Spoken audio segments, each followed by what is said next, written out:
Hey. Uh, hey, Guy here. What's up, everybody? Welcome live on YouTube. It is Tuesday morning. If you're watching this live, if you're watching it after the fact, great. Either way, hit that like button, subscribe to the channel. Appreciate it very much. Helps out the channel very much. The podcast is down in the description below. You can get it on the go. And as always, we appreciate a 5-star review. Maybe a little. Gonna get back to mailbags soon. Gonna get back to mailbags soon. So 5-star review on Apple Podcast. You leave a review there to show your appreciation. Thank you. And in that review, you leave a mailbag question, and that's part of how we build the old mailbags. Mike Vrabel has been a very popular name, so popular, in fact, that I'm getting messages about him on LinkedIn.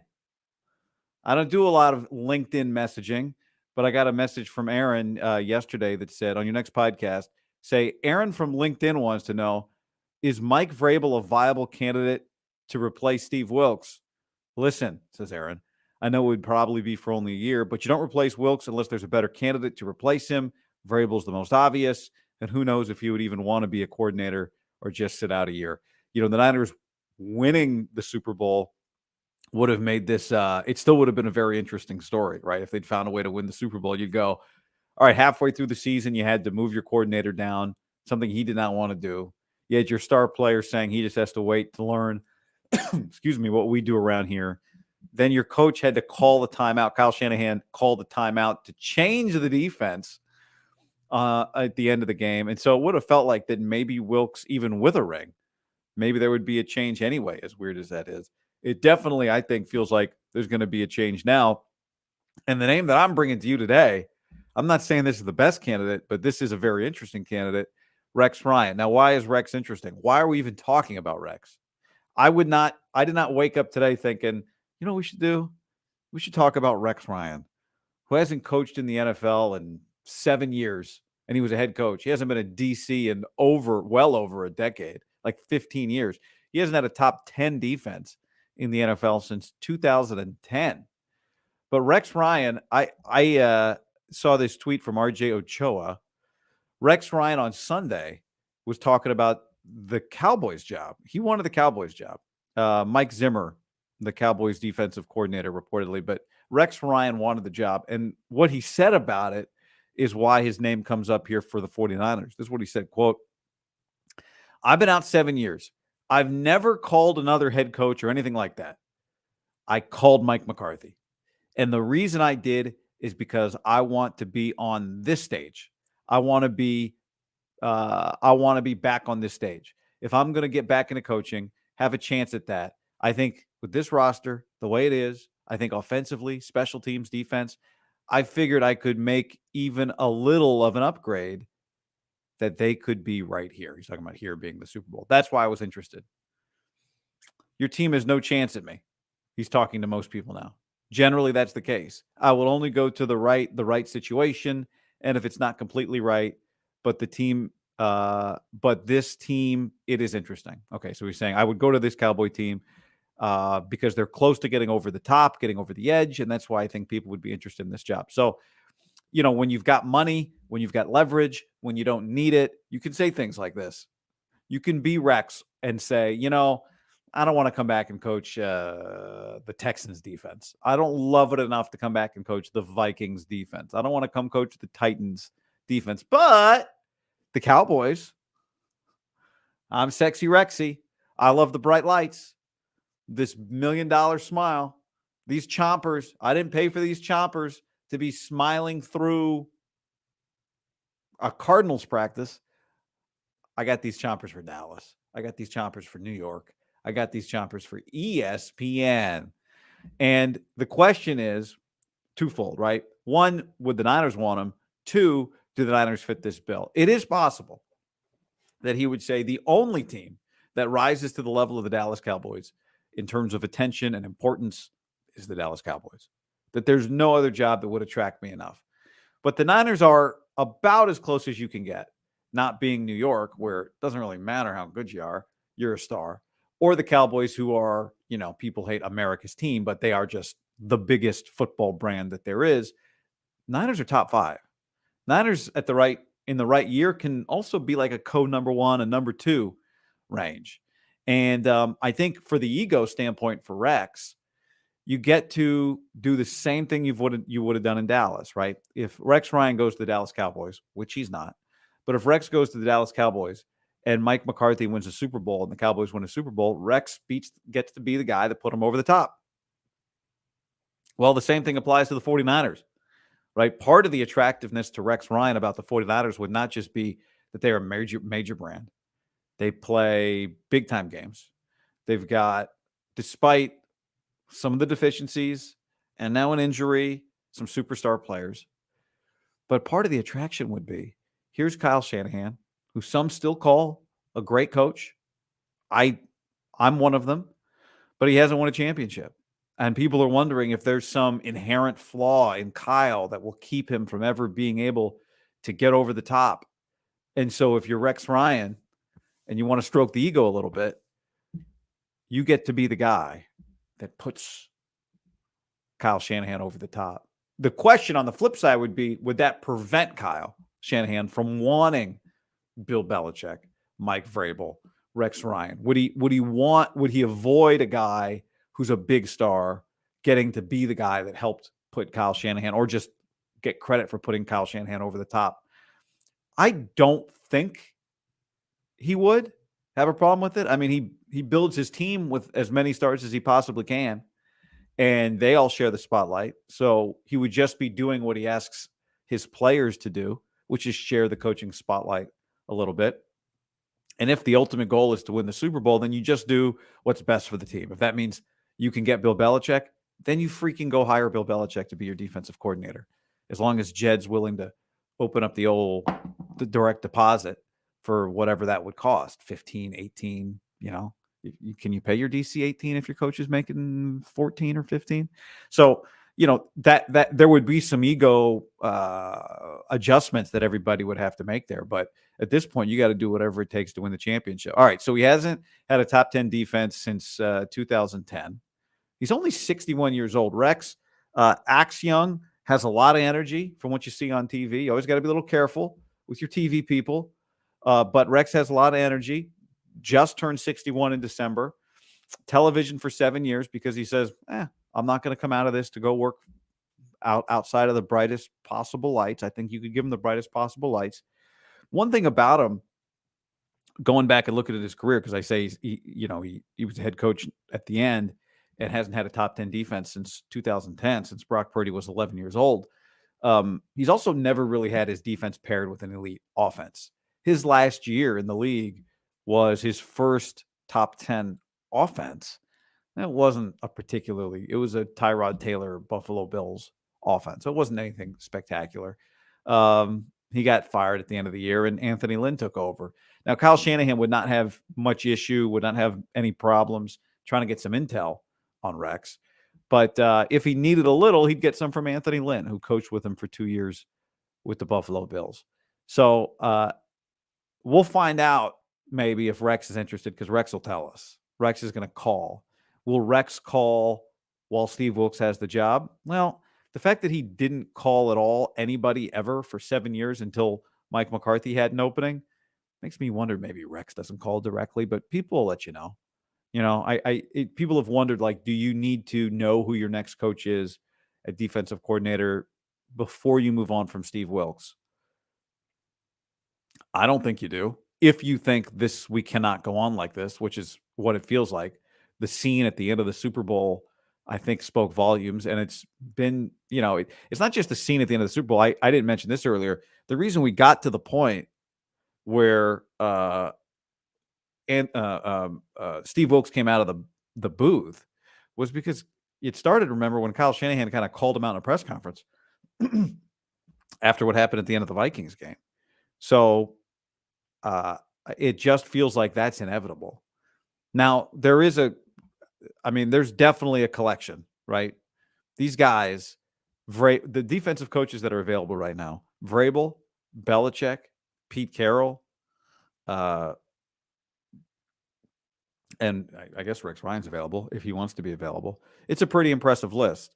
To go to Vrabel, as a lot of people seem to have suggested, would also be interesting. Vrabel, like Rex Ryan, like Bill Belichick, doesn't need it. Doesn't have to be here, right? So he can choose to do only what is right for him.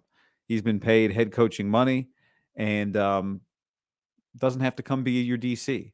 And I do wonder if the public way in which Kyle Shanahan made it clear that he doesn't have 100% trust in Steve Wilks, would that prevent somebody else from coming to work for him?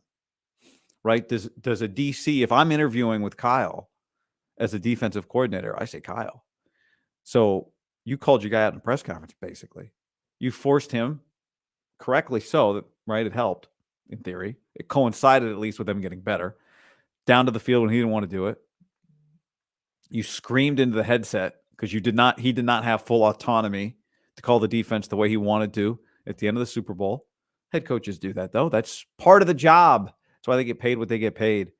And I think everybody understands that. But that would be a fair question. And I do wonder if you were to pair him with a head coach, right? Mike Vrabel's a head coach and will be a head coach again in the NFL.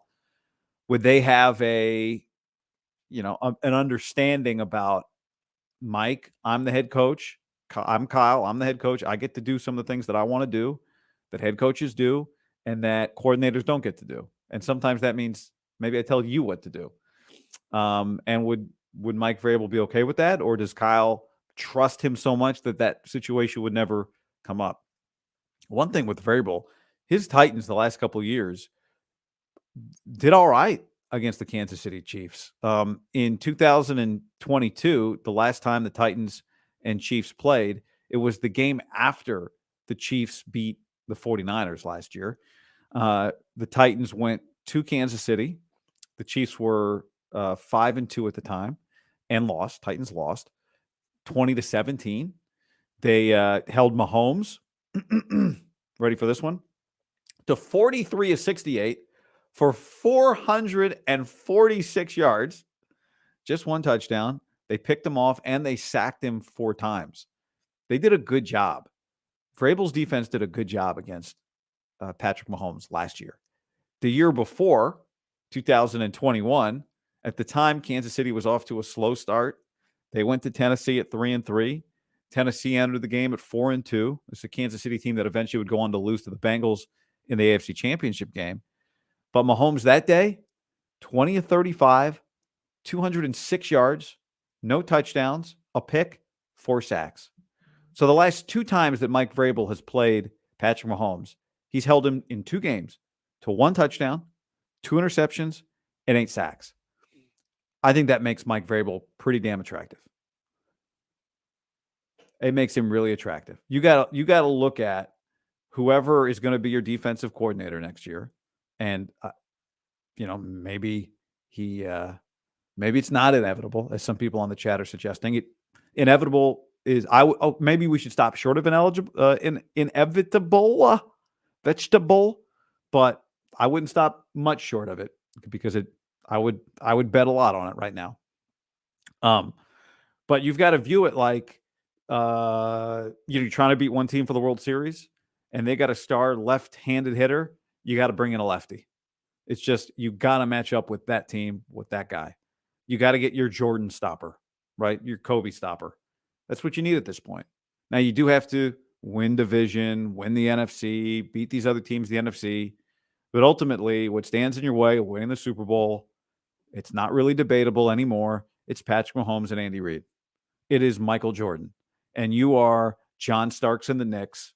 You are Reggie Miller in the Pacers. You are Charles Barkley and the Suns. That's who you are. And they're Jordan. And Jordan didn't lose to those guys. Jordan beat those guys. They never found a way to win a championship when he was around. Barkley, I said Barkley and the Suns. Barkley and the Rockets when Jordan was playing for the Birmingham Barons and the Phoenix Firebirds. Then Barkley, Barkley didn't get his championship on those Rockets. No, never mind. But the Rockets did. So that's how you got to approach this. How do we stop Mahomes? How do we stop Andy Reid? Not even stop. Just how do we give our guys a better shot. If you played that Super Bowl from this past weekend again 10 times, I told you 6, 5.5 to Kansas City. Niners, maybe 5-5, but you lost that one. You lost the biggest one that mattered. God, I'm looking over at the TV. Got Chris Jones highlights going right now. Whew, woof. Robbie on the stream says, Guy, thoughts on Brandon Ayuk's family acting like idiots, Robbie's words, not mine, on social media. Does he really want out? Should they trade him and draft a top offensive lineman, or just more contract negotiation BS? Well, I don't think it's contract negotiation BS. I also don't think it's you lose. Things are emotional. People are emotional. You go to the Super Bowl. It's what you've worked for. You get 3 catches and lose. I get it to a point. Ayuk posted a lot of there's been a lot going on. The 49ers have been on the internet the last couple of days. And, I would advise them not to be, but we're all humans. Brandon Ayuk posts black screen, eyeball emoji. Don't forget what got you there. His girlfriend quoted, I've watched the video, but Akash Anavarthan here quoted it. She said, it might be the last time we step foot at Levi's because they might not be here next season. Ayuk, of course, is got a 5th-year option coming. His brother on Instagram, this is Wayne Breezy on Twitter. I saw post this Instagram post. This is the exact reason why we leave in San Francisco. Thank you, 49ers, for drafting my brother. We are forever grateful. BA to Vegas. Why Vegas? And then another post. Why does your all-pro 1,300-yard receiver have 3 catches in the Super Bowl? Question mark. This is a little bit of a continuation or departure, depending on how you look at it, from last year around the draft, April 28th, when the 5th-year option had not yet been picked up. And Brandon Ayuk tweeted, when my agent called me this morning, just chatting, I thought I was out of there. I was gone. Head to the facility and start kicking down doors. There was a minute, people forget, but there was a minute, a couple of days, maybe you don't forget, where things were just a little weird. The Niners had not picked up Ayuk's 5th-year option. The draft was impending, and you just assumed that everything would be normal and they would pick it up. Nothing to see here. But then, another week would go by, and Brandon Ayuk's 5th-year option was picked up. And you're looking around the league going, well, that guy's option got picked up, and that guy's option got picked up. Why didn't Ayuk's option get picked up? And then eventually it got picked up. But it felt like the Niners were considering just seeing what was out there last year. Should we trade him? Could we upgrade another position? And that's going to be part of the conversation this year too. So get ready. I mean, this is whether or not his family's posting about it. This is just part of the conversation when you have a team that comes up short. You have a player that's going to be very expensive because he's valuable to you. And I think very, very valuable to you. And yeah, and you got to plug other holes. So just looking back, I mean, 3 catches in the Super Bowl. He had 3 catches against Detroit. He had 3 catches against the Packers. They won both those games. Nobody said a thing. He had 3 catches against the Cardinals this year. He had 2 catches against the Seahawks. He had 3 catches against the Jags. One of them was a touchdown. He had 3 catches against the Rams. We know that Ayuk is not boom or bust because some games he booms and has 6, 7 catches. Some games he has 3 and they're really valuable catches. His 49 receiving yards was less than he had Green Bay in the playoffs. So maybe it's a culmination of only 9 catches in the playoffs. We got a lot of targets. I mean, 20 targets in 3 games. I mean, what is that over a full season? What is that rate? 20 divided by 3 is 6.6 times 17 is 113. That's a normal rate for him. He got targeted 105 times this year during the regular season and missed a game. So his 20 targets in 3 games in the postseason is on par with what he got during the regular season. And he had 75 catches during the year. Now, could he go somewhere else and have 90 catches? I think he could. But I mean, if you want to go have 90 catches and you're not going to have 90 in Vegas. Straight up for Devontae. So, you know, I don't worry too much about this stuff right now. Emotional after the Super Bowl, family, all those things. I don't worry about that stuff right now. His family stay in Vegas, says Patrick. They just want the money. They don't care about his touching the Super Bowl. They want the biggest bag. Every player mostly wants the biggest bag too. Maybe he just wants to reunite with Jimmy G. That would be a scene. A few you asked questions here. I can't find your questions, but I'm going to get to it. Many people asked, did I see the John Feliciano, Spencer Burford, a happy ending here? I talked with Jeff Schwartz yesterday on the show. If you missed it, you can go watch that video or check out the podcast down in the YouTube description. Or if you're listening to the podcast, you can go watch the video on YouTube, which is in the description. The 3rd down and 4 in overtime. Purdy gets blown up by an unblocked superstar. The last player that should be unblocked is unblocked. And Chris Jones disrupts the play and nothing happens. The Niners kick the field goal.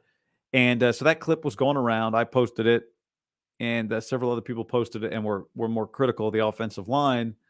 And John Feliciano, right guard injured, tweeted, "A quick chop is not needed if the guy that's supposed to block him blocks him." 7 hours later, Spencer Burford wakes up and says, "Sheesh, I opened my app up to this? Get well soon, bro." They're teammates. Spencer Burford was the guy that missed the block. Feliciano responded, happy ending. "I'm sorry, bro. I woke up hungover and being a bitch. I'm trying to have one's back. I hurt you. It's effed up, and I apologize. You got nothing but greatness ahead of you. I'm sorry, bro." When I saw the Feliciano tweet, I had a feeling that he did not mean it the way that people took it. Like, oh, he's taking a shot at Burford. You just lost a Super Bowl. You're upset. You're just saying, people were saying, I think both of them were coming to the defense of Colton McKivitz. Burford came to the defense of Colton McKivitz, 68. Like, hey, man, it wasn't on him. That was on me. Burford, credit to him, came out and said, that was on me. Really not much else you can say. But I'm not going to spend too much time on that, but it did have a happy ending. Super Bowl viewership, 123 million, a record high. Congratulations. The NFL, congratulations are in order. This beat the record from last year, 115 million. Now, these numbers do include CBS, which is where most people watched it. I love when they're like, these numbers include CBS. Yes, we know. Paramount Plus, I'd be curious what that number was. Univision, NFL digital channels. I guess that means NFL Plus. That doesn't mean international, or Nickelodeon, which aired the child-friendly telecast, which, if you have not seen, as painful as it is, if you want to try and reduce the amount of pain you feel watching the highlight of the Chiefs scoring the touchdown that wins the Super Bowl, go watch the Nickelodeon version of that. I don't think you'll be able to help but laugh. The New York Times article goes on to say league officials have pointed to numerous close games this season, along with a playoff hunt that had several teams involved till the end as a reason for the big ratings boost this year. It's unclear how much Miss Swift helped boost viewership.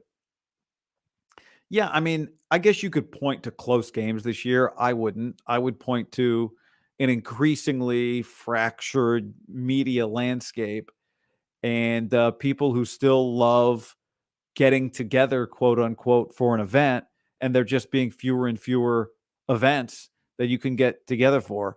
To me, the first thing that came to mind when I was thinking about why do these ratings keep climbing, besides just the thing I've been talking about forever, which is the NFL has a stranglehold because of numerous factors. One, their schedule is ingrained in the American brain, right? I can't remember if today's Tuesday or Wednesday, but I damn sure know what time kickoff is on Sunday Night Football.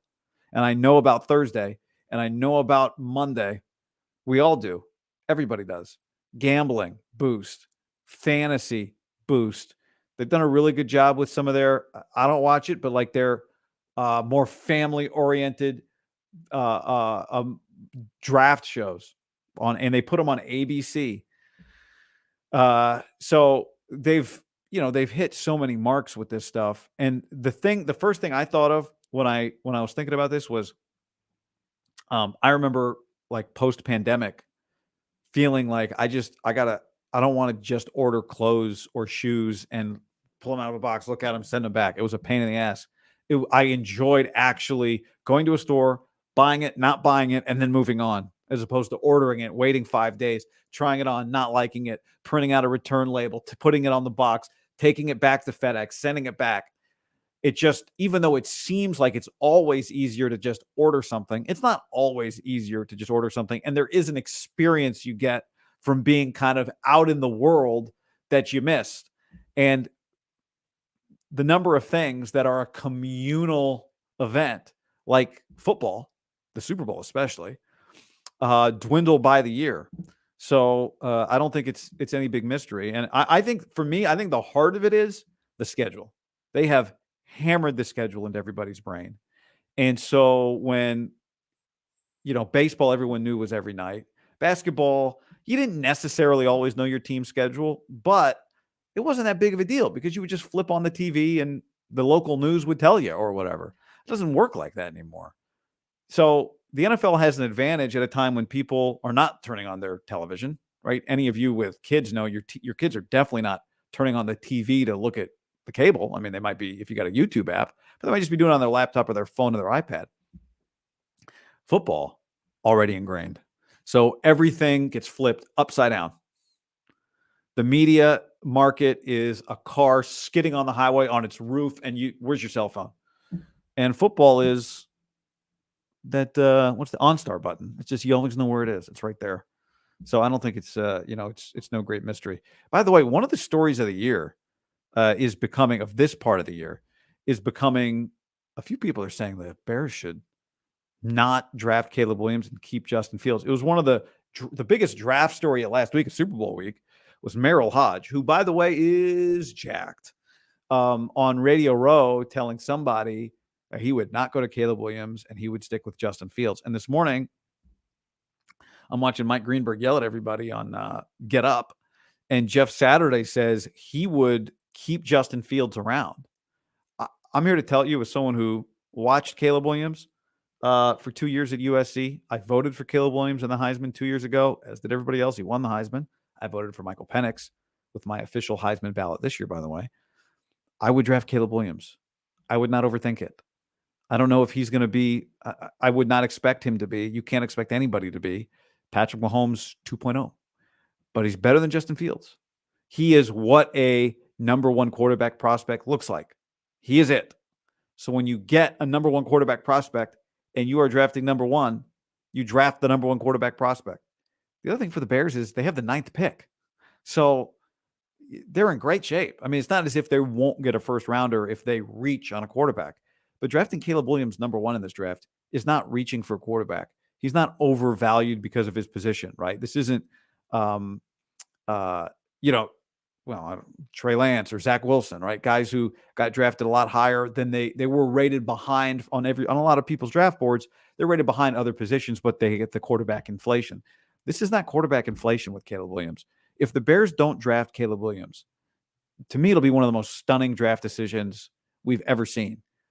When you need a quarterback and the Bears need a quarterback, you don't pass on clear-cut number one blue chip QBs.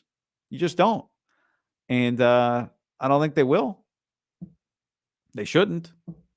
It'd be crazy. Washington would fall to their knees, thanking the heavens if they were to get Caleb Williams at number 2. So, again, I don't know exactly what he's going to become, but I do know draft value and prospect value, and this is a number one quarterback. So, here's a message. Instagram. This isn't a mailbag, but I got this DM on IG. You can find me. Guy Haberman on Instagram. This was from Jake. Jake says, "Hey, guy, I know you're super busy,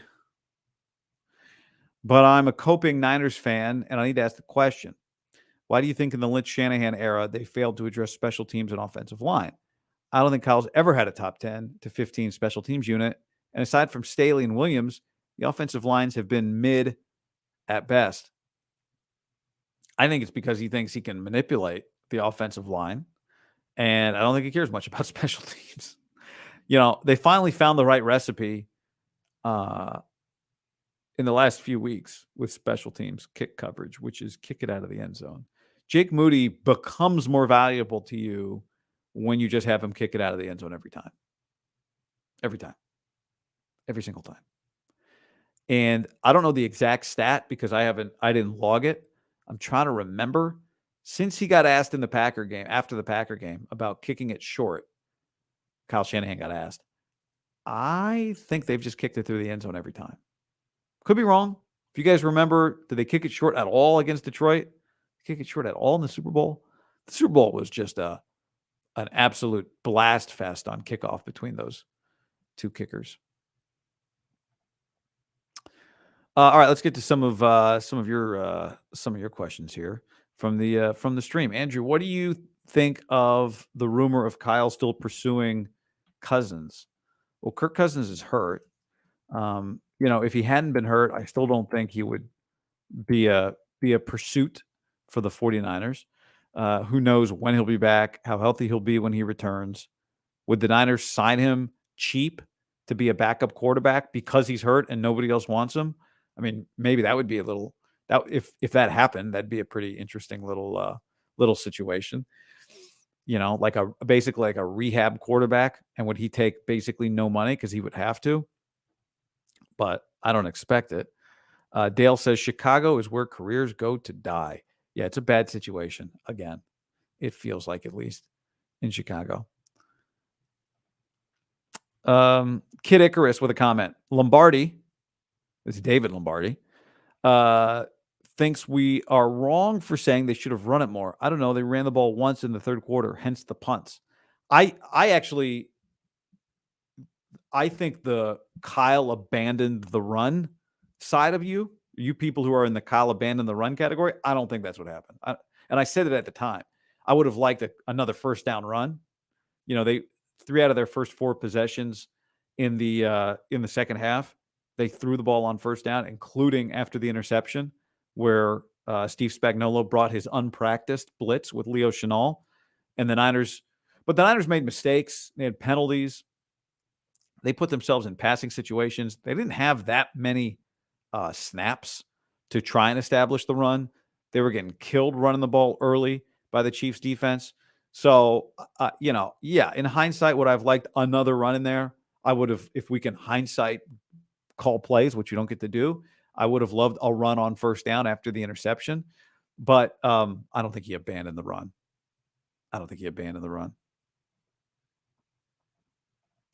Depeche, guy, please no. This is so Depeche is reacting here to Rex Ryan. Here would be the dream team. Belichick is DC, Kyle is OC, Tony Dungy is head coach. We need a real head coach. Kyle has the schemes, but has not demonstrated a strategic mind. All right, well, Tony Dungy is a Pro Football Hall of Famer and a Super Bowl winning head coach. I would take Kyle Shanahan over Tony Dungy. I think Kyle Shanahan's a better head coach than Tony Dungy. Tony Dungy's a Hall of Famer and a Super Bowl winner. So I don't know if that's a hot take or if that's out on some limb. No one's ever had that conversation before. Compare Tony Dungy and Kyle Shanahan that I know of. So I'm not sure that I don't know. I don't know what people's reaction to that would be. I like those type of topics where I don't know ahead of time what the reaction would be to that. But I don't think especially it's not a real conversation. I appreciate the hypothetical, but I would take Kyle Shanahan over Tony Dungy, and I wouldn't even think about it for half a second. Alien with a super chat. Love your coverage of the Niners. What's the plan for content until next season? Good question, Alien. Well, let's see. It is Tuesday after the Super Bowl. Monday after the Super Bowl, I was live Monday morning. Here we are Tuesday, and I'm live Tuesday morning. And you guys watched it on Monday, and you're watching it today. I think it'll do a good number today based on the early returns. So as long as you're watching it, I'm going to keep doing it. That's the plan right now. That's that's not there's not a contract that says that, but if you keep watching it and I can keep putting it on the podcast feed and monetizing it and trying to grow it, and it grows when you like it and when you subscribe to it on the YouTube and when you share it, when you podcast, check it out, then I'm going to keep doing it. So that's the most direct answer I can give you. What that looks like, I'm not exactly sure, but we started really kind of hammering daily YouTube stuff back last spring, and it was beneficial. And so I'll keep that going, but it is, it's contingent on people consuming it. So when you share it, I appreciate that very much because it gives me an incentive when more people watch it, if it's not, because it's trending in the right direction. But we got to keep that trend up. So I'm going to keep trying to do good stuff and appreciate when you guys consume it. I don't expect anybody to watch it or consume it just because I told you to. So, there's an onus on me to do something that you like, and you help out when you share it and do that sort of thing. So thanks to all of you that do that. Thank you. And you are enough, but you are not enough. I need more. You need more to keep it going. So let's keep it going. But that's the plan right now. I'm enjoying it. NorCal Danny Muzi, 50 spot, $50 super chat. Thank you very much. That's very cool of you. I'll be 32 in April. And when the Giants lost in 2002 as a kid, I was sad.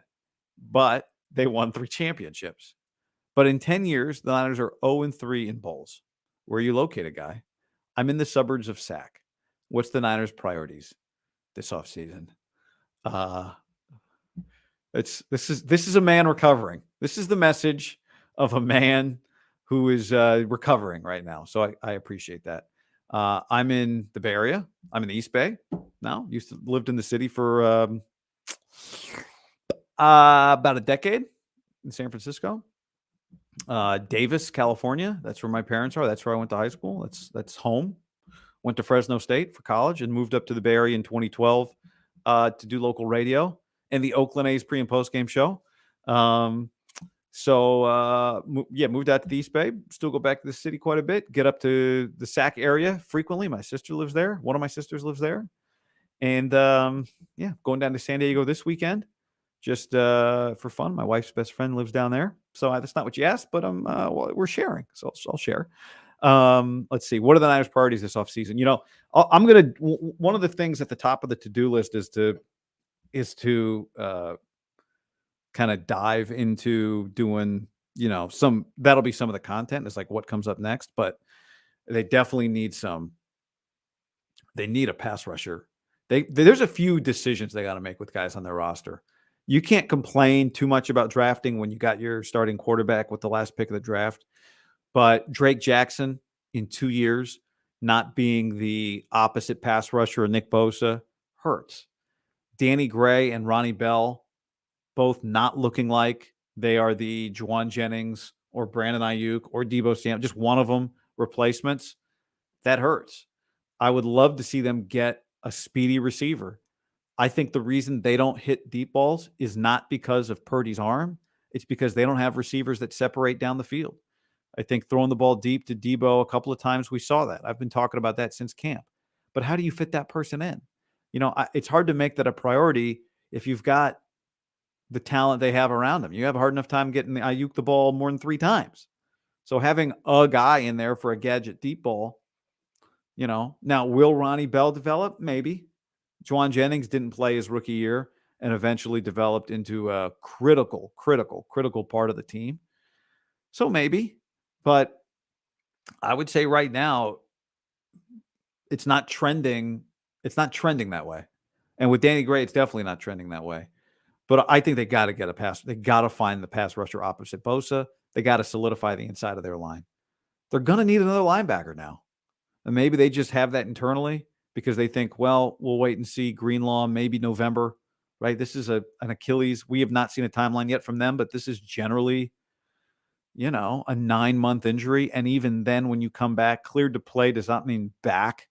It might be 2025, nearly 30 years old. when Dre Greenlaw is back. I think Greenlaw's 28, right? So you need another linebacker. He's 20. Oh, no, okay. He's 26. He turns 27 in May. So he'll play next year at 27. So, it'll be tight. We'll see. 28 years old when he's maybe fully back. A long way to go there for Dre, but you get Hufanga back. That's good. I feel pretty good about corner with Ward and Diamador Lenore. But I think you got to start with the pass rush opposite Bosa, the other edge, and interior offensive line play. The interior offensive line play is critical for everybody always. Pressure up the gut. It's what creates problems for quarterbacks. But as I've said a few times, watching Brock every throw of his career multiple times, and thank you for the chat there, NorCal Danny.